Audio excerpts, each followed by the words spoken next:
Good morning to everyone.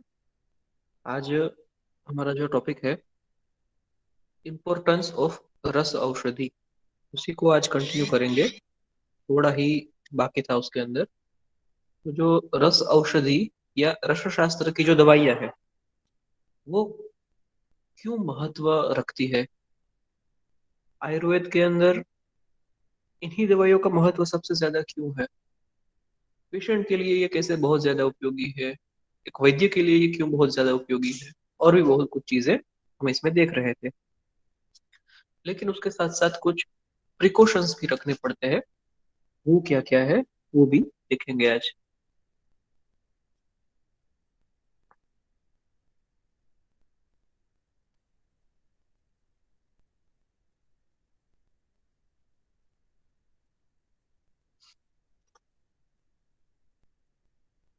तो ये जो इम्पोर्टेंस ऑफ रस औषधि टॉपिक है, अगर हम एग्जाम की दृष्टि से देखेंगे, एग्जाम पर्सपेक्टिव से, तो आप इसको ऐसे कैटेगरी में डाल सकते हैं कि ये आईएमपी क्वेश्चन है ना, इम्पोर्टेंट क्वेश्चन है, ये रिपीटेटिवली पूछा जाता है, वाइवा में भी पूछा जाता है ये।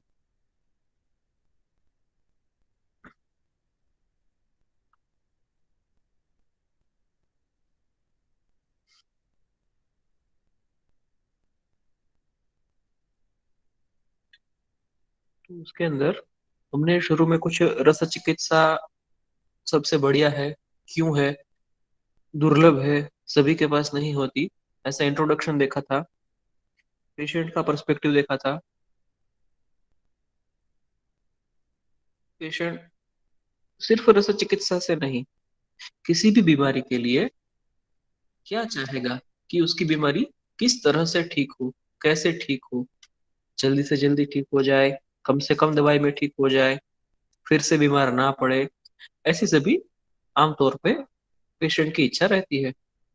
ये सभी रस औषधि से फुलफिल हो सकती है, शायद एलोपैथी से, शायद आयुर्वेद की बाकी की चिकित्सा से ये फुलफिल नहीं हो पाएगी, लेकिन रस औषधि से या रस शास्त्र की चिकित्सा से ये फुलफिल हो सकती है। फिर हमने पुरुषार्थ चतुष्टय के बारे में भी देखा था। तो यहाँ पे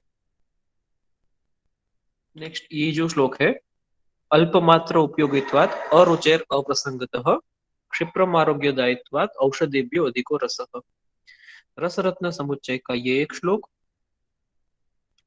दूसरा रसेंद्र चूड़ामणि का ये श्लोक, स्वल्पा ही मात्रा विपुल गुणस्य ये वाला श्लोक, और तीसरा वैशेज्य रत्नावली का ये वाला श्लोक, न दोषाणाम न दूषियाणाम। ये तीनों ही श्लोक आप बोलिए, सही तरीके से प्रोनाउंस करिए, और पहले जैसे भेजा था वैसे वीडियो रिकॉर्ड करके भेज दीजिए, ताकि आपके प्रोनाउंसिएशन के बारे में मुझे थोड़ा पता चले, और अगर कहीं पे कुछ चेंज करना जैसा है तो मैं आपको बता सकूं। और भेजना सिर्फ एक ही बार है, आपको बोलना डेली है, रोज ही प्रैक्टिस करनी है। जो जो श्लोक बाय हार्ट करने के लिए है, रोज एक बार बोल जाना है। पहले देख देख के बोलना शुरू करिए, और धीरे धीरे वो याद हो जाएंगे। तो ये जो है, इस वीकेंड खत्म होने से पहले ये तीन श्लोक आपको एक बार बोल के भेज दीजिए, वीडियो के फॉर्मेट में व्हाट्सएप पे भेज दीजिए मुझे। तीनों ही श्लोक जो है ट्रीटमेंट एस्पेक्ट के तीनों ही श्लोक कुछ एक महत्व को दर्शाते हैं। जब हम रस शास्त्र से या रस औषधि से चिकित्सा करते हैं, मर्क्यूरी और दूसरी हेवी मेटल्स को लेके ट्रीटमेंट करते हैं, तो फुलफिल क्या होता है, पेशेंट की ये सारी डिमांड्स फुलफिल हो जाती है। इससे भी और भी बहुत कुछ ज्यादा फुलफिल होता है, जैसे कि बहुत कम डोज में कोई भी खराब टेस्ट ना आए, ऐसी दवाई तुरंत ही ठीक कर दे, ऐसी दवाई, वो सभी औषधियों में अधिक है वो रस यानी कि पारद या मर्क्यूरी है। अगेन यहाँ पे यही बताया गया है ना, स्वल्पा ही मात्रा, बहुत ही कम दवाएं, विपुलो गुणश्च, बहुत सारे गुण है। ये ऐसी दवाइयां रहती है रस शास्त्र की, एक ही दवाई से हम अलग अलग अलग 5 10 15 बीमारियों को ठीक कर सकते हैं। जब हम इन दवाइयों के उपयोग के बारे में पढ़ेंगे तो आपको ये पता चलेगा। दूसरा, एलोपैथी दवाई के जैसे ही काम करती है, सीधी शरीर में जाके एब्सॉर्ब हो जाती है, शरीर का हमारे जठराग्नि का अग्निदीपन करती है। खुद के पाचन की अपेक्षा न करके, आहार के दोषों के पाचन की अपेक्षा न करके ये काम करती है, दोषों का पाचन करके भी देती है। और ऐसे बहुत सारे रोग हैं जिनके कारण का निवारण हम नहीं कर सकते, पूर्व जन्मकृत है, पापकृत है, या फिर मूढ़ार्थ, यानी कि गलती से, मूर्खता से किए गए जो कोई भी कारण है।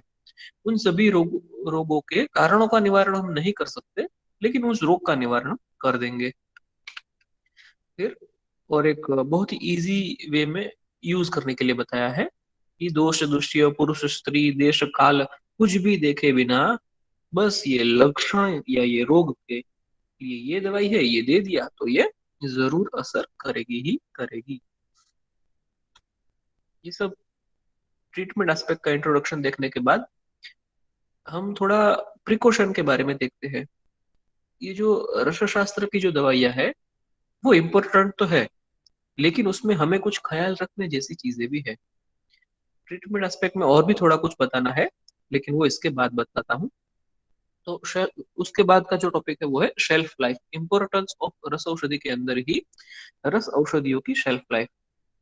शायद आप में से बहुत स्टूडेंट्स ने ये शेल्फ लाइफ इस शब्द का मतलब क्या होता है ये जाना होगा, देखा होगा कहीं पे।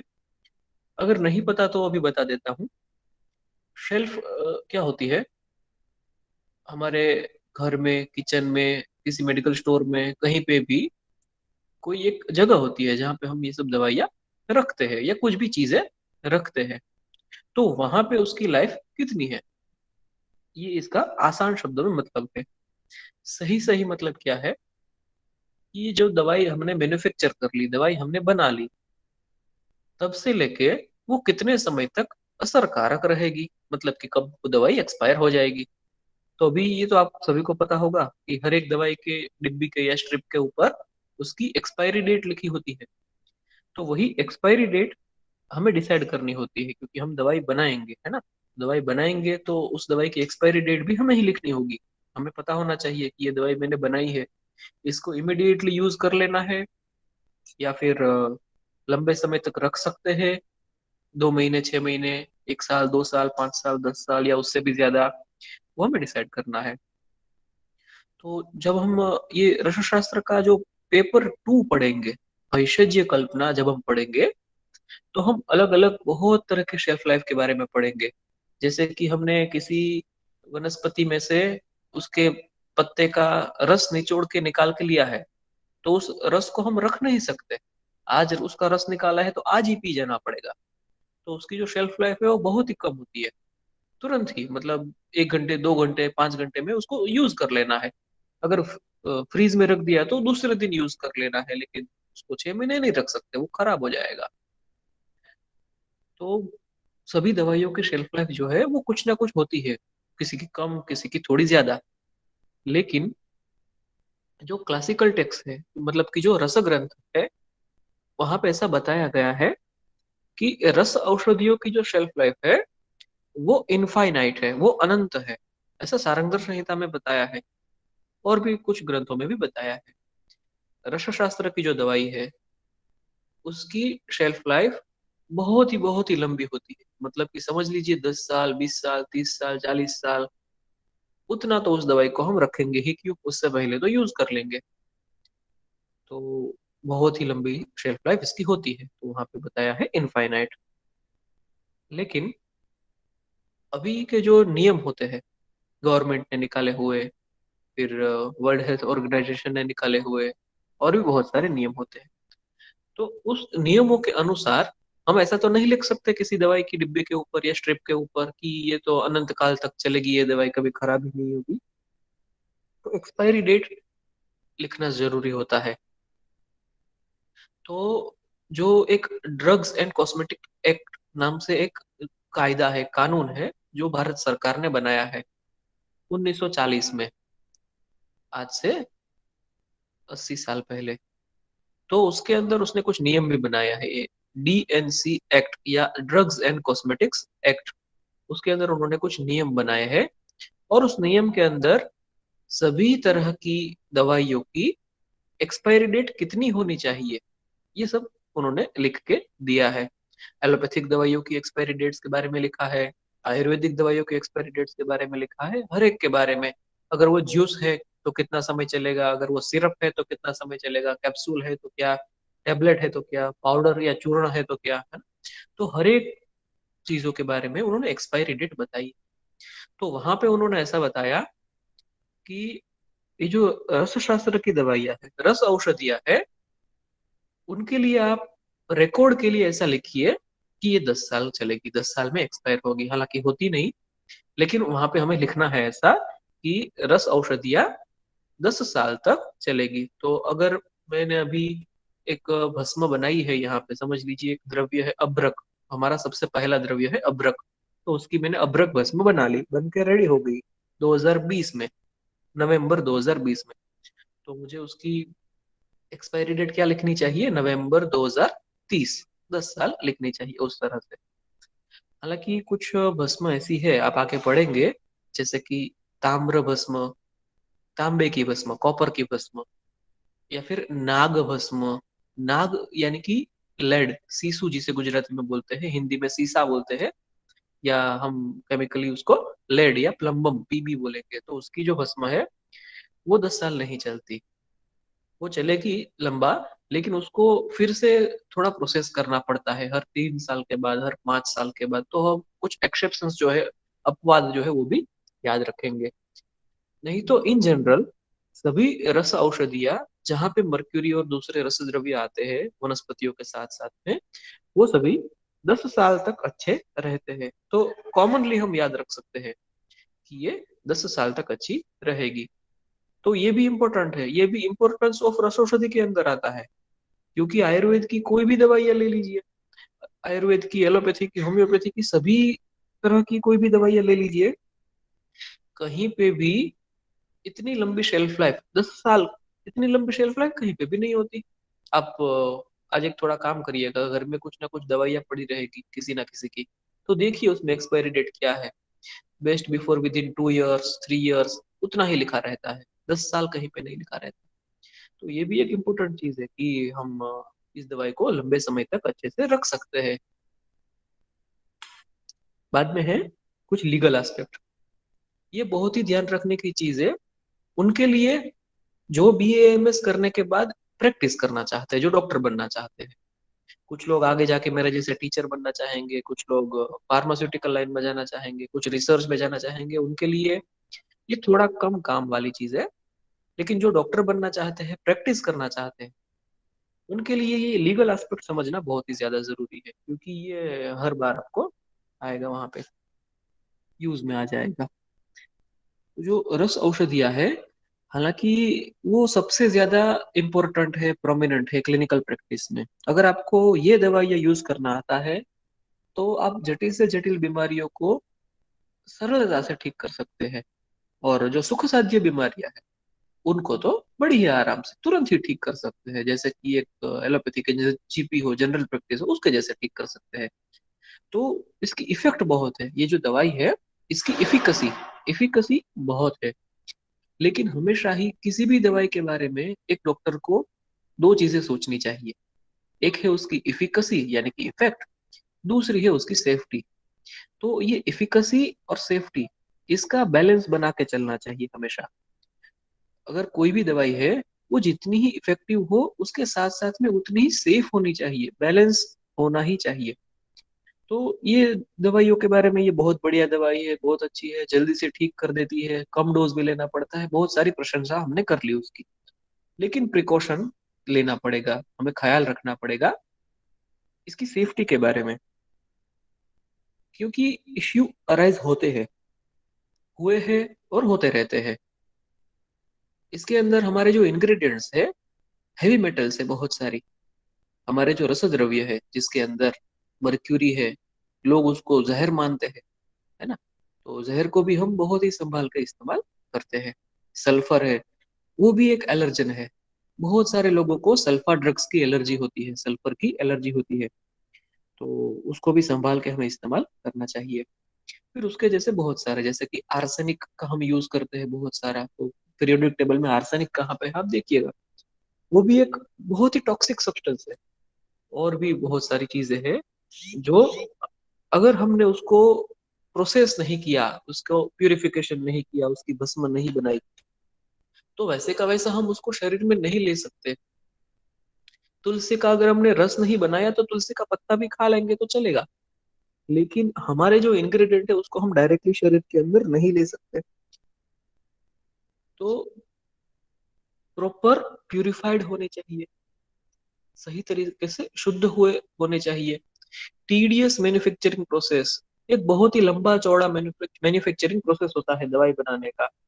सिंपल हमारे जो भैषज्य कल्पना है उसके जैसा सिंपल नहीं होता। वनस्पति ले ली, उसके पत्ते ले लिए, निचोड़ के रस निकाल दिया तो बन गई दवाई, या काढ़ा बना दिया, पानी डाल के उबाल दिया तो काढ़ा बन गया। च्यवनप्राश बना दिया तो एक बार काढ़ा बना दिया, फिर उसका चाशनी बना दी और आंवले को भून के मिक्स कर दिया तो बन गया च्यवनप्राश। इतना इजी नहीं होता। रस शास्त्र में काफी सारी टीडियस प्रोसेस होती है बनाने के लिए। और जो हमारे इंग्रेडिएंट्स हम लेते हैं दवाई बनाने के लिए, जो इंग्रेडिएंट्स लेते हैं, जैसे मैंने कि पारद ले लिया, गंधक ले लिया, मर्क्यूरी और सल्फर ले लिया, अभ्रक यानी कि बायोटाइट माइका ले लिया, या फिर और भी बहुत सारे रसद्रव्य है, वो सभी ड्रग के सिलेक्शन प्रॉपर होने चाहिए। वो सभी इंग्रेडिएंट्स जेन्युइन होने चाहिए। बहुत बार जेन्युइन इंग्रेडिएंट्स नहीं मिलते, तो जो भी मिला उससे दवाई बना ली, ऐसा नहीं करना चाहिए। लेकिन कुछ लोग करते हैं ऐसा। जो बड़ी फार्मेसीज होती है, नामी फार्मेसी होती है, जो 50-100 साल से चलती है, वो तो अच्छी दवाइयाँ बनाती ही है। लेकिन जो नई नई फार्मेसीज बनाते हैं, उनमें से सभी नहीं लेकिन कुछ लोग ऐसे होते हैं जो सिर्फ पैसे कमाने के बारे में सोचते हैं, अच्छी क्वालिटी की मेडिसिन नहीं बनाते, एक के बदले दूसरा इंग्रेडिएंट लेके दवाई बना देते। तो ऐसा जो ड्रग सिलेक्शन है वो नहीं करना है, जेन्युइन ही लेना है। उदाहरण के तौर पे मैं आपको बताता हूँ। हमारा पहला ग्रुप जो रस द्रव्य है उसमें पहला ग्रुप आएगा महारस। तो उसके अंदर अभ्रक, वैक्रांत, माक्षिक, विमल, इन सभी तरह के द्रव्य है। तो वहां पे जो है ना, माक्षिक नाम से एक द्रव्य है, वो मिलता नहीं, कम मिलता है या महंगा मिलता है, जेन्युइन ही नहीं मिलता। तो लोग क्या करते हैं, उसके बदले उसके बाद वाला द्रव्य जो विमल है उसका इस्तेमाल कर लेते हैं। अभी केमिकली बताऊं तो मार्कशीट जो है वो आयरन का कॉपर सल्फाइड है, या आयरन क्यूप्रिक सल्फाइड है। उसमें आयरन, कॉपर और सल्फर तीन चीजें हैं जो कुदरत में से मिलता है, हमें खनिज में से, खान में से मिलता है। और जो विमल है वो सिर्फ आयरन सल्फाइड है, उसमें कॉपर नहीं होता। तो उसके जैसा ही दिखता है, उसके जैसा ही रंग रूप वजन सब होता है, तो उसके बदले वो दूसरा इस्तेमाल कर लेता है। तो हमें कॉपर के, तांबे के जो गुण चाहिए थे वो नहीं मिलेंगे उसमें से। तो ऐसा अल्टरनेटिव इस्तेमाल नहीं करना चाहिए, उसको बोलते हैं एडल्ट्रेशन, वो इस्तेमाल नहीं करना चाहिए। फिर दूसरा है drug selection in the treatment, वो भी प्रॉपर होना चाहिए। दवाई समझ लीजिए बहुत अच्छी बन गई है, एकदम परफेक्ट, जैसी चाहिए थी वैसी ही दवाई जो फार्मास्यूटिकल कंपनी है उन्होंने बनाई है, अच्छी वाली कंपनी की दवाई हमने ली है और हम प्रिस्क्राइब कर रहे हैं पेशेंट को ट्रीटमेंट के लिए। तो उसमें भी हमें लीगल एस्पेक्ट ख्याल में रखना चाहिए। बहुत बार ये जो रसद्रव्य है, हेवी मेटल्स है, टॉक्सिक मेटल्स है, उनका उपयोग ये नहीं होता, प्रतिबंधित होता है, उनका उपयोग करने की छूट नहीं होती। तो आप आयुर्वेद की दवाइयाँ देखेंगे कभी आयुर्वेद मेडिकल शॉप में जाके, तो उसके ऊपर आपको लिखा हुआ मिलेगा, for sale in India and Nepal only. तो ये जो सब दवाइयाँ है वो सभी जगह पे छूट के पात्र नहीं। हम इसको भारत में, पूरे भारत में सभी जगह पे यूज कर सकते हैं, नेपाल में यूज कर सकते हैं, लेकिन दूसरे सभी कंट्रीज में इसके ऊपर प्रतिबंध होता है। क्यों होता है वो भी समझेंगे।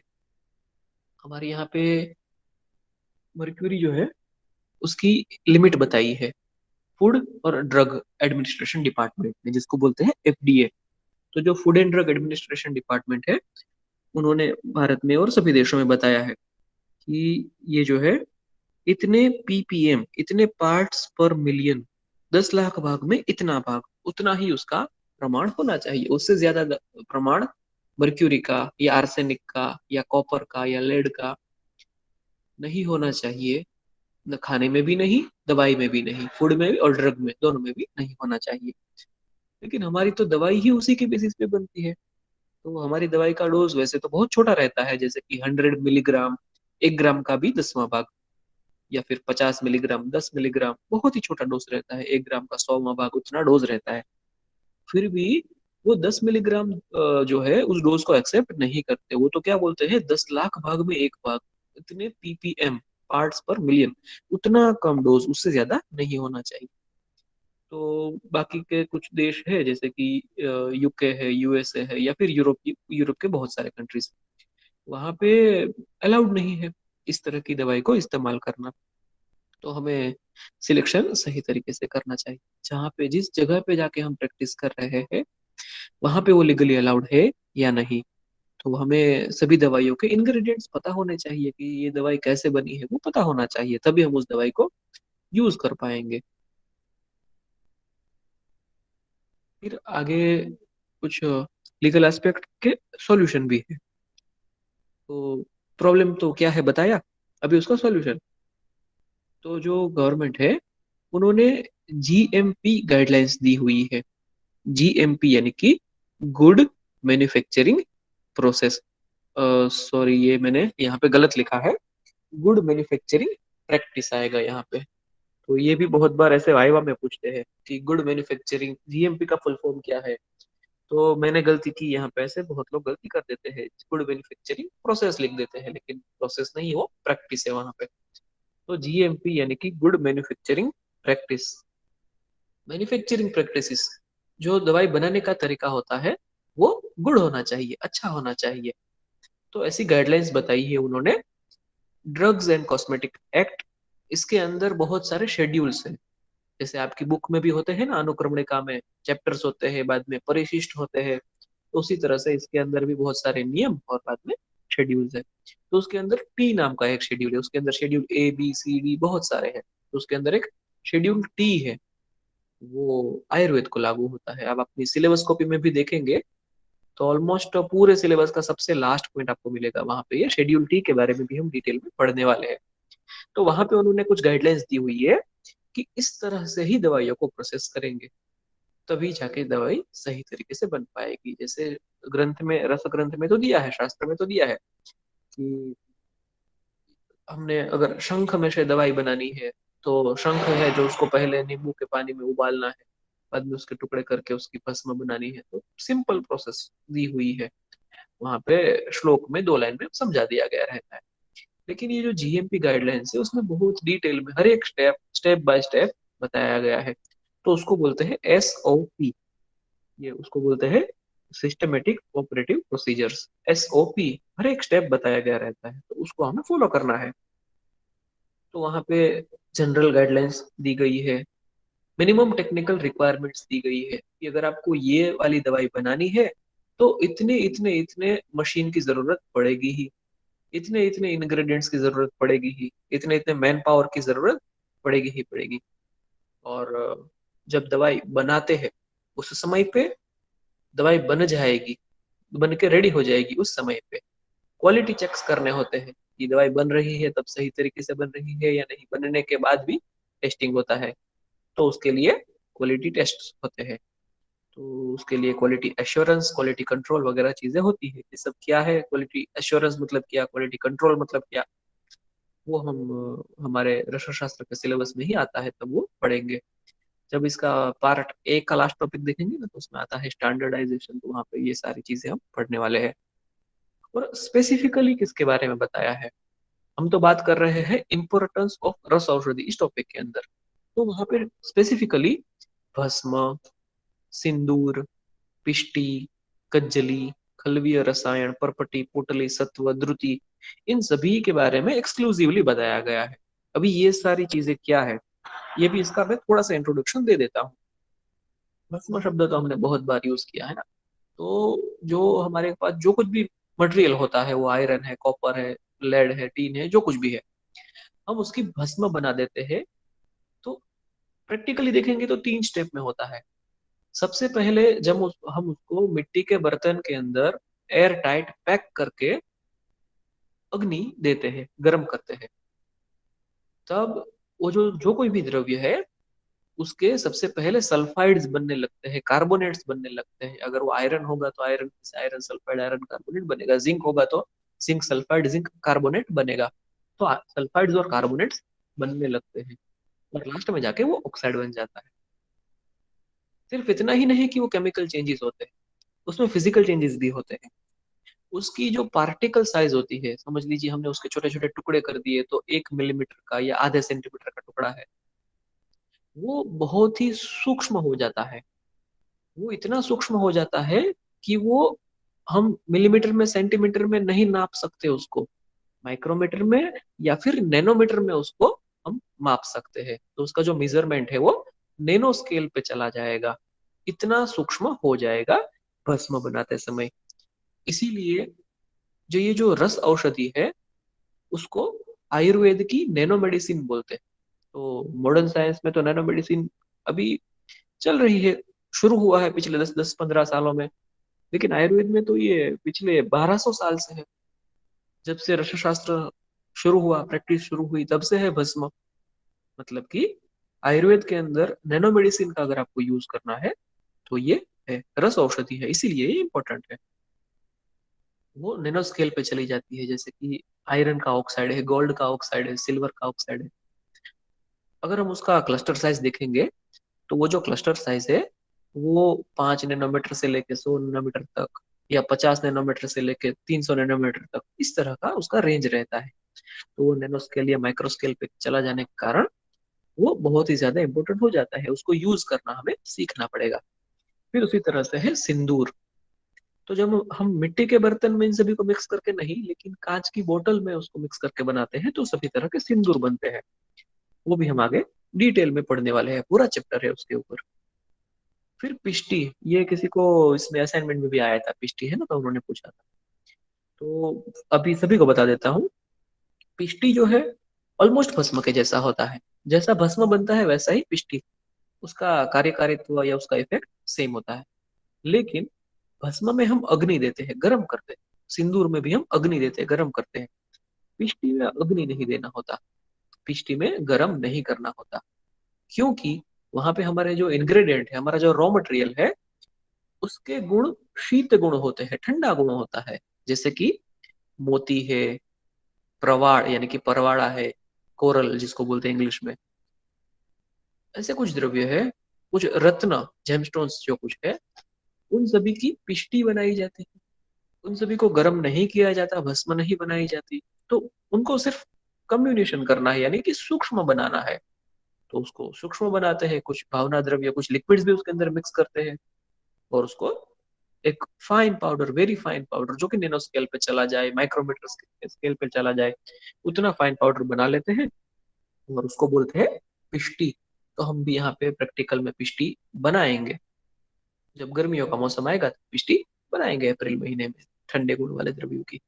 तो आप खुद ही बनाएंगे, है ना, मैं आपको बताता जाऊंगा वैसे आप बनाना। फिर है कज्जली। कज्जली जो है वो मर्क्यूरी सल्फाइड है, मर्क्यूरी सल्फाइड यानी कि HgS। मर्क्यूरी सल्फाइड रेड और ब्लैक दो कलर के होते हैं, तो उसमें ये ब्लैक कलर का मर्क्यूरी सल्फाइड है। सिंपली मर्क्यूरी ले लिया, सल्फर ले लिया, दोनों प्यूरिफाइड शुद्ध फॉर्म में, दोनों को मिक्स कर दिया। तो 2-3 दिन लगते हैं मिक्स करने में। अच्छे से मिक्स कर दिया तो वो एक पाउडर बन जाता है ब्लैक कलर का, एकदम फाइन स्मूथ, शाइनिंग के बिना। मर्क्यूरी आपने देखी होगी तो वो शाइनिंग होती है उसमें सिल्वर कलर की, तो शाइनिंग सारी चली जाती है और एकदम ब्लैक कलर का स्मूथ पाउडर बन जाता है, वो है कज्जली। फिर है खलवीय रसायन, मर्क्यूरी और सल्फर को लेके नहीं, लेकिन उसके अलावा और भी बहुत सारे द्रव्यों को लेके मिक्स करके इसी तरह से हम पाउडर बना सकते हैं, तो वो खलवीय रसायन होते हैं। बाद में परपटी, पोटली, सत्व, द्रुति, काफी सारी डिटेल में पढ़ने जैसी चीजें हैं, तो हम आगे देखेंगे। तो ये सारी चीजें हो गई इम्पोर्टेंस ऑफ रस औषधि इस टॉपिक के अंदर। तो अगर इम्पोर्टेंस ऑफ रस औषधि इस तरह का क्वेश्चन है, वैसे अक्सर तो 5 मार्क में पूछा जाता है, कभी कभी 10 मार्क में भी हो सकता है। तो 5 मार्क में जब पूछा जाता है तो आपको ये 3 श्लोक बिना भूले लिखने हैं। अल्प मात्र उपयोगिता वाला श्लोक, स्वल्पा ही मात्रा विपुल गुणश्च वाला श्लोक, और न दोषणम न दूषणम। ये तीनों तो कंपलसरी है, 5 मार्क के क्वेश्चन में होने ही चाहिए। उसके अलावा बाकी सारा बहुत सारा डिस्क्रिप्शन मैंने समझाया है, आप बुक में से भी पढ़िए। बुक में भी यही सारा डिस्क्रिप्शन मिलेगा, जो मैंने समझाया है वही आप पढ़िएगा। डॉक्टर भारती उमरेठिया की बुक में से, तो उसमें से आपको यही सारी चीजें मिलेगी। और लिखना कैसा है एग्जाम में वो भी वहाँ पे लिखा हुआ है, तो पता चलेगा। मैंने तो बोल के समझाया है। तो भी ये हमारा टॉपिक जो है इम्पोर्टेंस ऑफ रस औषधि, उसको यहाँ पे विराम देते हैं। आगे का टॉपिक जो है कॉन्सेप्ट ऑफ रस रसायन, वो तो अभी हम नेक्स्ट क्लास में देखेंगे। लेकिन कुछ थोड़ी और बात मैं आपको बताता हूँ हमारे सिलेबस में से ही। तो ये जो रस का कॉन्सेप्ट क्या है, रसायन का कॉन्सेप्ट क्या है, रसेश्वर दर्शन का कॉन्सेप्ट क्या है, रसशाला और रस मंडप का क्या कॉन्सेप्ट है, ये सारे कॉन्सेप्ट हम नेक्स्ट टाइम में क्लियर करेंगे। प्रोबेबली ये 4-5 लेक्चर लगेंगे इसमें, या थोड़ा धीरे चलाए तो 6-7 लेक्चर लगेंगे। तो हमारा ये जो शेड्यूल है, सेकंड शेड्यूल चल रहा है अभी, तो उसमें ये सारा टॉपिक खत्म करेंगे। उसके बाद का ये जो टर्मिनोलॉजीज है, सारी टेक्निकल टर्मिनोलॉजीज, सेकंड पॉइंट जो है हमारा टेक्निकल टर्मिनोलॉजीज या परिभाषा। आवाप मतलब क्या, निर्वाप मतलब क्या, ढालन मतलब क्या, भावना मतलब क्या है, ये सभी शब्दों के मतलब समझने हैं। तो ये जो है मैं आपको ऐसे लाइव क्लासरूम में नहीं, लेकिन रिकॉर्डेड लेक्चर के स्वरूप में मैं आपको सभी वीडियोस दे दूंगा, हर एक का मतलब समझा के, उसका श्लोक, उसका मीनिंग, और बोल के भी समझाऊंगा इस तरह से। तो ये जो है मैं आपको पॉइंट नंबर 2 और पॉइंट नंबर 3 इतना दूंगा। तो यहाँ पे सभी टेक्निकल टर्मिनोलॉजीज है, और यहाँ पे द्रव्य के वर्ग है। अम्ल वर्ग, पंचमृत्तिका 5 तरह की माटी जो होती है, पंचगव्य गाय में से मिलने वाली 5 चीजें जो होती है, पंचामृत, क्षार अष्टक 8 तरह के क्षार होते हैं। तो ऐसी बहुत सारी चीजें है। तो ये एकदम छोटी छोटी चीजें हैं। तो हर एक के ऊपर एक एक उसका मीनिंग क्या होता है, ये समझ के हमें पूरा रसशास्त्र में क्या क्या यूज करना है। जैसे कि ये आप समझना आपको बहुत जरूरी क्यों रहेगा, जब हम प्रैक्टिकल करेंगे या थियरी में भी मैं आपको ऐसे बता दूंगा कि अभी पंचमृत्तिका ले लो और आगे प्रोसेस करेंगे। तो पंचमृत्तिका मतलब क्या, उसमें कौन सी 5 तरह की मिट्टी होनी चाहिए, वो आपको पता होना चाहिए। इसीलिए ये पहले लेते हैं। जैसे कि मैं बताऊंगा, अभी यहाँ पे लिखा है कि शोधन, है ना, मारण। तो शोधन मतलब क्या, अभी बहुत सारे आप सिलेबस में देखेंगे तो बहुत सारे शोधन के ही प्रैक्टिकल है। अभ्रक का शोधन करो, वैक्रांत का शोधन करो, माक्षिक का शोधन, सभी का प्यूरिफिकेशन करना है ना। तो वो शोधन यानी कि वो प्यूरिफिकेशन एक्चुअल में करना क्या है, वो यहाँ पे मैं शोधन मतलब क्या वो समझाऊंगा। मारण, मारण यानी कि भस्मीकरण, भस्म बनाना, उसको बोलते हैं मारण। तो ये तो मैंने एक शब्द में समझाया, लेकिन ये सभी 2-2 मार्क के क्वेश्चन थे, जैसे आप एग्जाम परस्पेक्टिव से देख सकते हैं। लेकिन प्रैक्टिकली हमें ये सभी समझना होगा पहले, तभी जाके हम प्रैक्टिकल्स कर पाएंगे। तो ये सारी चीजें आपको रिकॉर्डेड मिलेगी। और फिर हम ये हमारा फर्स्ट टॉपिक खत्म होने के बाद डायरेक्टली इंस्ट्रूमेंट्स के ऊपर जाएंगे। तो हमारे बहुत सारे इंस्ट्रूमेंट्स हैं यहाँ पे, यंत्र, मूषा, फिर हीटिंग डिवाइसेस बहुत सारे। और ये सभी हीटिंग डिवाइसेस ही है 6 नंबर और 7 नंबर में। वो सभी देखने के बाद हमारा ओरिजिनल रसशास्त्र यहाँ से शुरू होगा, नॉलेज ऑफ पारद या फिर पारद प्रकरण, और उसमें से बनने वाली दवाइयाँ। तो यहाँ पे 8 नंबर और 9 नंबर जो है वो है हमारा मेन पार्ट। मेन पार्ट मतलब कि डॉक्टर को जो उपयोग में आएगा वो वाली चीजें हैं, क्योंकि हम तो बनाई हुई दवाइयाँ इस्तेमाल करने वाले हैं। ये सभी चीजें जो इंस्ट्रूमेंट्स है वो तो दवाई बनाने वाले यूज करने वाले हैं, लेकिन उसका नॉलेज हमें होना चाहिए। जैसे ये प्रैक्टिकल चीजें हैं, लेकिन अभी हमारे थियोरी के सिलेबस में है, तो हम थियोरेटिकली इसको पढ़ेंगे। प्रैक्टिकल में तो पढ़ेंगे ही पढ़ेंगे, उसके वरना तो उसको सीख नहीं सकते। तो ये पारद और उसका पारद प्रकरण, ये चैप्टर नंबर 8 और चैप्टर नंबर 9, ये हम बहुत ही डिटेल में देखेंगे, क्योंकि इसी के ऊपर आपकी पूरी प्रैक्टिस, आप जब क्लिनिक में जाएंगे बीएमएस की डिग्री लेके, तो इसी के ऊपर बेस्ड होगी। और फिर साइमल्टेनियसली हम हमारा वैशेज्य कल्पना भी शुरू करेंगे। हाँ, तो ये जो है पेपर 2 वैशेज्य कल्पना, उसका अभी तो हम ऑनलाइन लेक्चर्स में सिर्फ थियरी पढ़ रहे हैं, तो थोड़ा प्रैक्टिकल शुरू करते हैं। वैसे मैंने आपको वो श्लोक जो है 3 श्लोक बोल के वीडियो रिकॉर्ड करके भेजने के लिए तो बोला है। एक और चीज मैं आपको बोलता हूँ, आप एक वीक के अंदर ये करके दिखाइएगा। एक प्रैक्टिकल मैं आपको बता देता हूँ, सिंपल वाला प्रैक्टिकल है ना, जिसमें ऐसा नहीं है कि मैं आपको सिखाऊंगा तो ही आपको आएगा। वैसा सिंपल वाला एक प्रैक्टिकल है, पहला वाला प्रैक्टिकल है ना, तो ये लास्ट वाला छोड़ देते हैं, वो थोड़ा मुझे आपको सिखाना पड़ेगा, लेकिन ये आप खुद से कर सकते हैं, ऐसा है। जो मैंने हाईलाइट किया है आपको दिख रहा होगा, स्वरस यानी कि निचोड़ के रस निकालना। तो अदरक का, आर्द्रक यानी कि अदरक, या फिर गुजराती में बोलते हैं आदू, हिंदी में बोलते हैं अदरक, या इंग्लिश में जिंजर। तो उसका रस निकालना प्रोबेबली सबको आता होगा। दूसरा है तुलसी, उसका रस निकालना। तीसरा है कुमारी, कुमारी यानी कि एलोवेरा, कुमारी या फिर घृत कुमारी यानी कि एलोवेरा, तो उसका रस निकालना। तो आप करिए क्या, इन तीन में से जो भी आपको मिले, अगर आपको एलोवेरा मिले तो वो एलोवेरा है तो उसका पत्ता ले लीजिए मोटा वाला, तुलसी के पत्ते मिले तो वो, अदरक मिले तो अदरक, है ना, अदरक तो सभी के घर में होता है, वो लेके उसका रस निचोड़ के निकालिए। और ये जो पूरा प्रोसेस है, आप किसी को बोलिए रिकॉर्ड कर ले, पूरा प्रोसेस रिकॉर्ड कर ले, वीडियो रिकॉर्ड कर ले, है ना। तो वही चीज है, जब आपको जर्नल्स मिलेगी तो जर्नल में लिखना होगा। तो थोड़ा ख्याल में रखिए, याद रखिए आपने कौन सा इंस्ट्रूमेंट यूज किया था। कोई बोलेगा कि मैंने टोंग्स यूज की है, यानी कि सांसी यूज की हुई है। कोई बोलेगा मैंने कपड़ा यूज किया हुआ है, कटोरी यूज की हुई है, जो कुछ भी है वो आप लिखिएगा। और आप इसका वीडियो रिकॉर्ड करके भेज दीजिए, तो ये आपका प्रैक्टिकल एक हो जाएगा। तो हमारे थियरी के साथ साथ थोड़ा प्रैक्टिकल भी शुरू रहेगा, तो सिंपल प्रैक्टिकल है, इसलिए मैं आपको खुद से करने के लिए बता रहा हूँ। बाकी आगे के जो प्रैक्टिकल है वो आप खुद से नहीं कर पाएंगे, तो वो मैं सिखाऊंगा। लेकिन अदरक का रस निकालना, तुलसी का रस निकालना, एलोवेरा का रस निकालना, या फिर इसके अलावा और कुछ भी आप ले सकते हैं, है ना। कोई बोलेगा कि नहीं मुझे तो पीपल के पत्ते का रस निकालना है, तो निकाल के दिखाओ, है ना। तो ऐसा कोई भी आपको जो भी अच्छा लगे, ऐसा एक आप रस निकाल के दिखाइए और वीडियो रिकॉर्ड करके भेजिए। तो अभी आज के लिए इतना रखते हैं, और सभी स्टूडेंट्स अपनी अटेंडेंस चैट में भेज दीजिए।